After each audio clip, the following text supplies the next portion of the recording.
बृहन्मुंबई महानगरपालिकेतर्फे भरतीचं अपडेट आहे. टोटल 640 जागांसाठी इथं त्यांनी भरती काढलेल्या. महत्त्वाचं म्हणजे ज्या विद्यार्थ्यांचा इथं डिप्लोमा झालेला आहे आणि इंजिनिअरिंग झालेलं आहे, डिग्री घेतलेली आहे, अशा सगळ्या विद्यार्थ्यांना इथं अप्लाय करता येणार. तर कोणत्या कोणत्या संबंधित ट्रेडचे विद्यार्थी इथं अप्लाय करू शकतो ते पण सांगतोय. इथे 34 पेजची रिक्रुटमेंट आपल्या हाती आलेली, जे की या ठिकाणी संपूर्णपणे मी समजून सांगण्याचा प्रयत्न करतोय आणि सोबतच अप्लाय करायचं सुरू झालेलं आहे. सगळा संपूर्णपणे फॉर्म इथं मी फिलअप करून दाखवतोय. चॅनेलवरती नवीन आला असाल चॅनेलला नक्की सबस्क्राईब करायचं आहे आणि अशाच महत्त्वपूर्ण अपडेटसाठी कनेक्टेड राहायचं आहे. चला तर बघूया डिटेलमध्ये. ही त्यांची रिक्रुटमेंट आहे आणि ॲडव्हर्टाइजमेंट आपल्या इमर्जन्सीमध्ये अपडेट आलेले आहे. आणि हे जे आहे जसं की MCGM ही त्यांची ऑफिशियल वेबसाईट असणार आहे. याच्यामध्ये करिअर्समध्ये जरी गेलात तरी तुम्ही इथून डाउनलोड करू शकतात किंवा व्हिडिओच्या डिस्क्रिप्शन बॉक्समध्ये तुम्हाला इथं सायमल्टेनियस मी प्रोव्हाइड करतोय. कोणते कोणते पदं असणार आहेत, जसं की कनिष्ठ अभियंता स्थापत्य म्हणजे सिव्हिल, कनिष्ठ अभियंता यांत्रिकी, मेकॅनिकल आणि इलेक्ट्रिकल. तर इथे बघू शकतात की कनिष्ठ अभियंता म्हणजेच ज्युनियर इंजिनियर आणि दुय्यम अभियंता म्हणजेच सब इंजिनियर, अशा इत्यादी 2-4 टोटल पोस्ट असणार आहे. त्यांच्यासाठी इथं वॅकन्सी निघालेली आहे. पहिलं पद घेऊयात आपण. तर आपल्याला हा फॉर्म ऑनलाईन पद्धतीने अप्लाय करायचा आहे. पहिलं पदाचं नाव असणार आहे कनिष्ठ अभियंता स्थापत्य म्हणजे सिव्हिल. तर वेतन बघू शकता ते 41,800 ते 1,32,300 प्रति महिना इतकं तुम्हाला वेतन दिलं जातं. सोबतच तुम्हाला भत्ते सुद्धा दिले जातात. टोटल 640 पैकी 250 पदं ही कनिष्ठ अभियंता स्थापत्यासाठी इथे भरली जाणार आहे. तुम्ही सर्वसाधारणमधून अप्लाय करतायत, महिला आहात, माजी सैनिक आहात, जो प्रवर्ग आहे त्या वैधते तुम्हाला सीट चेक करणं गरजेचं आहे. टोटल 250 पदं इथं त्यांनी दिलेले आहे. ओके, त्याच्यानंतर नेक्स्ट आपण बघूयात की जसं की शारीरिक पात्रता दिलेली आहे, ज्यांचं दिव्यांगामध्ये आहे, डिसेबिलिटीमध्ये आहे, त्यांना सगळे इथे कोडिंग त्यांनी दिलेले. त्याची जबाबदारी असतील, कर्तव्य असतील, ते सगळे इथे त्यांनी दिलेले. दुसरं नंबरचं पद आहे कनिष्ठ अभियंता यांत्रिकी आणि विद्युत म्हणजेच मेकॅनिकल आणि इलेक्ट्रिकल असे 2 या ठिकाणी पोस्ट असणार आहेत. आणि पदाचं नाव हे तुमचं कनिष्ठ अभियंता असणार आहे. 41,800 ते 1,32,300 प्रति महिना वेतन दिलं जातं. सोबतच तुम्हाला भत्ते दिले जातात. टोटल 130 जागा या ठिकाणी भरल्या जाणार आहेत. आणि प्रत्येक वेळेस तुम्ही ज्या प्रवर्गावरून अप्लाय करताय तिथे तुम्हाला कास्ट रिझर्वेशन वाईज इथं सीट चेक करणं गरजेचं आहे. पहिले इथं काळजीपूर्वक वाचन करायचं आहे आणि त्यानंतरच हा ठिकाणी फॉर्म फिलअप करायचा आहे. ज्यांचं दिव्यांग आहे त्यांना 4% आहे, अनाथ मुली असतील 1% पर्यंत इथं फॉर्म फिलअप तुम्ही करू शकता. 3 नंबरचं पद असणार दुय्यम अभियंता स्थापत्य म्हणजेच दुय्यम अभियंता म्हणजेच सब इंजिनियर सिव्हिल ह्या पदासाठी भरती आहे. 44,900 ते 1,42,400 इतकं प्रति महिना वेतन दिलं जातं. पदांची संख्या 233 असणार आहे आणि गट ब हे पद तुमचं म्हणजे त्या कॅटेगरीमध्ये हे येतं. टोटल 233 जागा भरल्या जाणार आहेत. तुम्हाला सेम इथे चेक करायचे की कोणत्या कॅटेगरीमध्ये किती सीट्स भरल्या जाणार आहेत. त्यानंतरच या ठिकाणी फॉर्म फिलअप करायचं आहे. त्यानंतर 4 नंबरचं पद असणार आहे दुय्यम अभियंता यांत्रिकी आणि विद्युत म्हणजे सब इंजिनियर, मेकॅनिकल आणि इलेक्ट्रिकल. हे तुमचं 4 नंबरचं पद असणार आहे. 44,400 ते 1,42,400 प्रति महिना इतकं तुम्हाला वेतन दिलं जातं.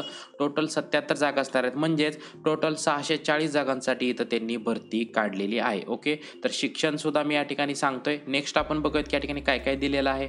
प्रकल्पग्रस्त, भूकंपग्रस्त त्याच्यासाठी इथं त्यांनी डिटेल दिलेलं आहे.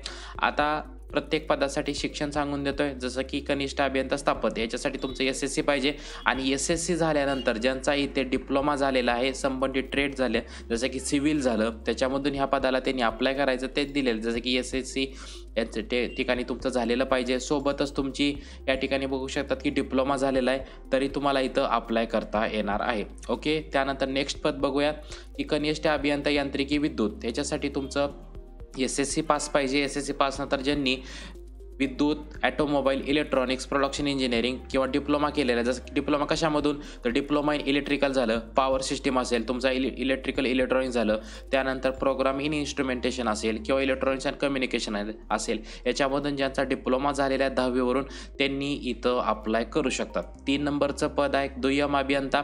आता जसं की ज्युनियर इंजिनियरसाठी डिप्लोमा लागतंय तसंच सब इंजिनियरसाठी तुमचं पदवी पूर्ण असणं गरजेचं आहे, ते पण संबंधित ट्रेडमधून. इथे बघू शकता की जसं की SSC पास पाहिजे, तुमचं डिग्री या ठिकाणी पूर्ण पाहिजे तर डिग्री इन सिव्हिल तरच ह्या पदाला तुम्ही अप्लाय करू शकतात.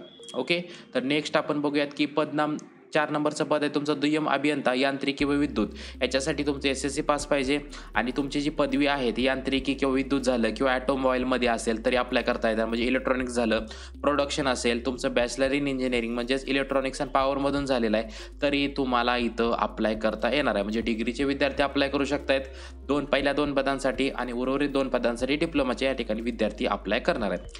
वेतन सुद्धा सांगितलेलं आहे. आता वयोमर्यादा या ठिकाणी बघून घेऊया. जसं की खुला प्रवर्ग म्हणजेच ओपन कॅटेगरीसाठी कमीत कमी 18 वर्ष पूर्ण पाहिजे, त्या वयाच्या 38 वर्षापर्यंत तुम्ही हा फॉर्म अप्लाय करू शकतात.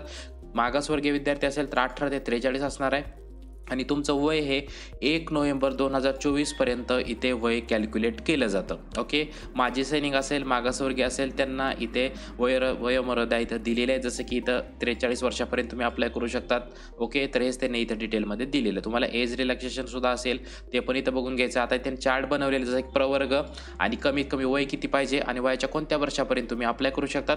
तर 1 नोव्हेंबर 2024 रोजी तुमचं वय हे कॅल्क्युलेट केलं जातं. वय कसं कॅल्क्युलेट करायचं तर डेट ऑफ बर्थ कॅल्क्युलेटरच्या साह्याने तुम्ही तुमचं करंट एज कॅल्क्युलेट करू शकतात. ओके, आता त्यानंतर इथं जी निवड होणार आहे 2 पदांसाठी कनिष्ठ अभियंता, स्थापत्य, कनिष्ठ अभियंता यांत्रिकी विद्युत, त्याच्यासाठी इथे SSCचे जे मार्क आहेत त्याच्यासाठी इथे बघू शकतात की SSC तर खुल्या प्रवर्गासाठी 50% टक्केवारी कॅल्क्युलेट केली जाते आणि मागासवर्गीय प्रवर्गासाठी 45%. म्हणजे तुम्हाला जे काही पर्सेंटेज आहे त्याचासुद्धा पार्ट या ठिकाणी त्यांनी घेतला जातो.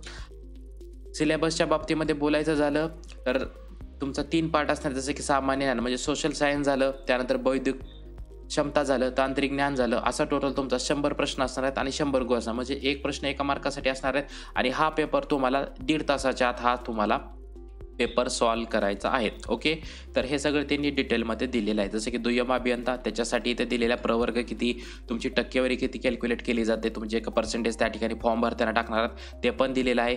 सिलेबस दोन्हीसाठी सेम राहणार आहे. 1.5 तासाच्या आत हा पेपर सॉल्व करायचा आहे. 100 प्रश्न 100 मार्कासाठी. ओके, नेक्स्ट आपल्याला बघायचं की आपल्याला ऑनलाईन पद्धतीने हा अर्ज इथे आपल्याला द्यायचा आहे. त्याच्यासाठी अर्ज आपल्याला सगळा फॉर्म फिलअप करायचा आहे, फीचं पेमेंट करायचं आहे, सगळे कागदपत्र म्हणजे 10वी असेल, डिप्लोमा असेल, पदवी असेल, आपलं कास्ट सर्टिफिकेट झालं, नॉन क्रिमिलियर सर्टिफिकेट असेल, सगळे डॉक्युमेंट आपल्याला स्कॅन करून तिथे अपलोड करायचं, फीचं पेमेंट करायचं आहे, सगळा फॉर्म प्रिव्ह्यू करायचा आहे आणि फॉर्म नंतर आपल्याला सबमिट करायचं आहे. तर फोटोसाठी डायमेन्शन काय असणार आहे, प्रत्येक गव्हर्नमेंट एक्झामसाठी जवळपास हे फोटोचे डायमेन्शन झालं, सिग्नेचरचे असतील, कोणत्या शाईच्या पेनने तुम्हाला सही करायची आहे ते झालं, सगळ्या फॉर्मसाठी जवळपास हे तुम्हाला सेम असतं तरी पण इथे एकदा पाहून घ्यायचं आहे. ऑनलाईन पद्धतीची लिंक डिस्क्रिप्शन बॉक्समध्ये तुम्हाला प्रोव्हाइड करतोय. जाहिरातीची लिंक, फॉर्म भरायची लिंक दोन्ही सायमल्टेनियस तिथं प्रोव्हाइड करतोय. IBPSच्या वेबसाईटवरूनच हा फॉर्म भरला जातो, ती पण लिंक मी तुम्हाला इथं देतोय. फॉर्म भरताना कोणती अडचण येते दोन्ही टोल फ्री नंबरवरती तुम्ही कॉन्टॅक्ट करू शकतात. कधी करायचे कॉन्टॅक्ट तर सकाळी 9:30 ते 6 वाजेपर्यंत. तुम्हाला जर काही अडचण असेल फॉर्म रिलेटेड तरी तुम्ही इथं कॅल्क्युलेट करू शकतात.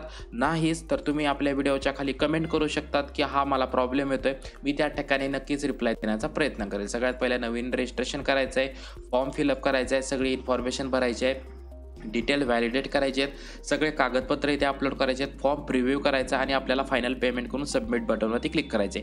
शेवटची तारीख 16 डिसेंबर 2024 असणार आहे. फॉर्म भरायला सुरू झालेत कधीपासून तर 26 नोव्हेंबरपासून फॉर्म ॲक्सेप्ट करायला सुरू झालेत आणि जी काय परीक्षा आहे ती तुमची एक्झाम असणार आहे MCQ टाईप, त्याची डेट अजूनही त्यांनी सांगितलेली नाही आहे. परंतु जी MCGMची जी बृहन्मुंबई महानगरपालिकेची जी ऑफिशियल वेबसाईट आहे त्यावरती डेट उपलब्ध करून लवकरात लवकर दिली जाईल. तुमचं हॉल तिकीट असेल त्याच्यामध्ये सुद्धा येणार आहे आणि ते सुद्धा डेट तिथं पब्लिश केली जाईल. ओके, फीच्या बाबतीमध्ये बघून घेऊयात. खुला प्रवर्गासाठी 1,000 रुपये तुम्हाला फी पेमेंट करायचे आणि सेवा करासह. ओके, तर 1,000 फक्त द्यायच्यात म्हणजे इन्क्लुडिंग GST आणि मागासवर्गीय असतील तर 900 रुपये इन्क्लुडिंग GST असं आपल्याला पेमेंट करायचं. पेमेंट गेटवे असेल, UPI झालं, रुपे पेमेंट झालं, विजा असेल, मास्टर कार्ड असेल, सगळ्या थ्रू मी पेमेंट करू शकतात.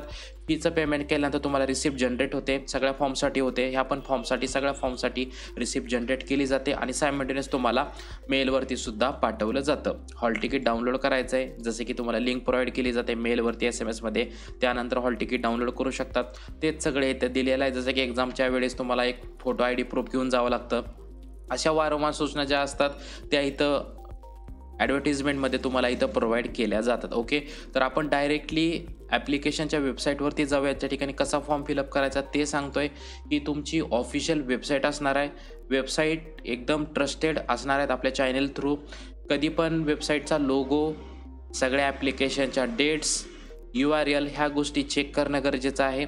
सगळ्यात पहिले आपल्याला डेट एकदम लक्षात घेऊया. 16 डिसेंबरपर्यंत अप्लाय करू शकतात. फीचं पेमेंट 16 डिसेंबरपर्यंतच करायचं आहे. फॉर्म 31 डिसेंबरपर्यंत प्रिंट करून घेऊ शकता. नवीन रजिस्ट्रेशनवरती आपल्याला क्लिक करायचं आहे. नवीन रजिस्ट्रेशनमध्ये तुमचं नाव, वडिलांचं नाव, आडनाव, त्यानंतर वडिलांचं नाव या ठिकाणी एंटर करून आपल्याला लास्ट नेम सरनेम टाकायचं आहे. फुल नेम ॲटोमॅटिक येईल. Mobile number, alternate mobile number, email I D टाकून इथे डोमेन सिलेक्ट करायचं आहे. त्यानंतर संपूर्ण ईमेल आय डी परत टाकायचं आहे आणि कॅप्चा कोड टाकून सेव्ह अँड नेक्स्ट या बटनवरती क्लिक करायचं आहे. त्यानंतर आपल्याला इथे फोटो सिग्नेचर अपलोड करायचे आहेत.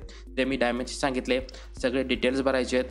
फॉर्म आपल्याला प्रिव्ह्यू करायचा आहे. सगळे कागदपत्र 10वीपासून ते तुमचे ग्रॅज्युएशन असेल, डिप्लोमा असेल, कास्ट सर्टिफिकेट, सगळे कागदपत्र अपलोड करायचे आहेत आणि फीचं पेमेंट करायचं आहे.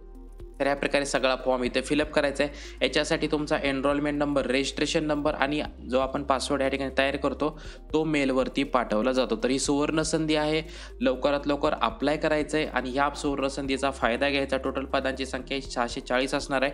डिप्लोमाचे विद्यार्थी अप्लाय करू शकतात. संबंधित ट्रेड जे सांगितले, सोबतच पदवीधर ज्यांचा डिग्री झालेला आहे ते सुद्धा विद्यार्थी अप्लाय करू शकतात. शेवटची तारीख 16 डिसेंबर असणार आहे. परीक्षेची तारीख अजून त्यांनी सांगितलेली नाही आहे. तर हा व्हिडिओला नक्की आवडला आहे, तुमच्या फ्रेंड्स फॅमिलीसह करा, नक्की शेअर करा आणि आपल्या चॅनलला सुद्धा सबस्क्राईब करा. व्हिडिओ आवडला, व्हिडिओ नक्की लाईक करायचे, चॅनलला सबस्क्राईब करायचं आहे आणि अशाच महत्त्वपूर्ण अपडेटसाठी चॅनलशी कनेक्टेड राहायचं आहे. जय हिंद, जय महाराष्ट्र.